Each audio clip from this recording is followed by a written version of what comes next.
বিসমিল্লাহির রহমানির রহিম। রহমান রহিম আল্লাহ তাআলার নামে। কোন বিষয় সম্পর্কে তারা একে অপরকে জিজ্ঞেস করছে?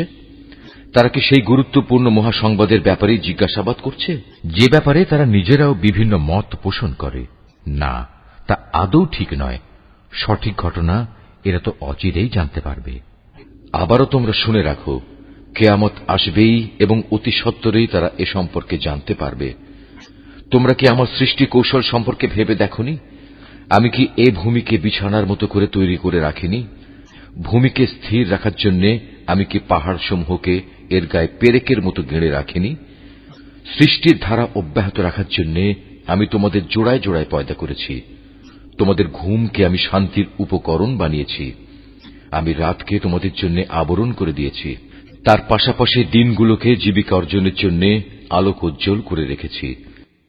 আমি তোমাদের উপর 7টি মজবুত আসমান বানিয়েছি। এতে স্থাপন করেছি একটি প্রজ্জ্বল বাতি।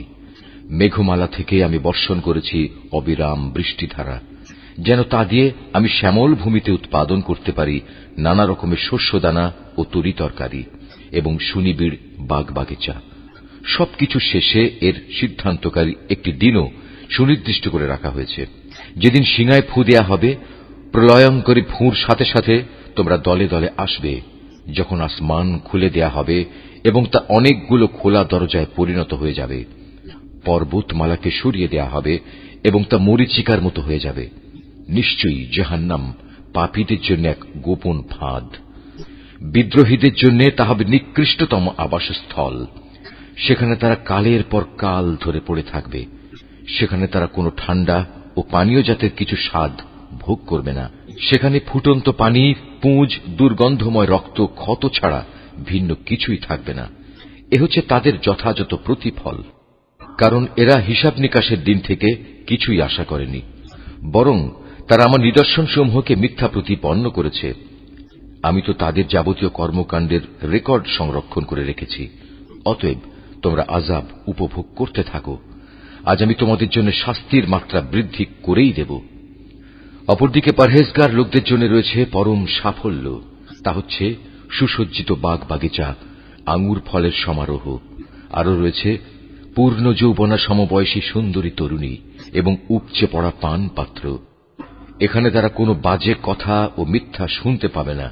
তোমার মালিকের তরফ থেকে এটা হচ্ছে তাদের জন্য যথাযথ পুরস্কার।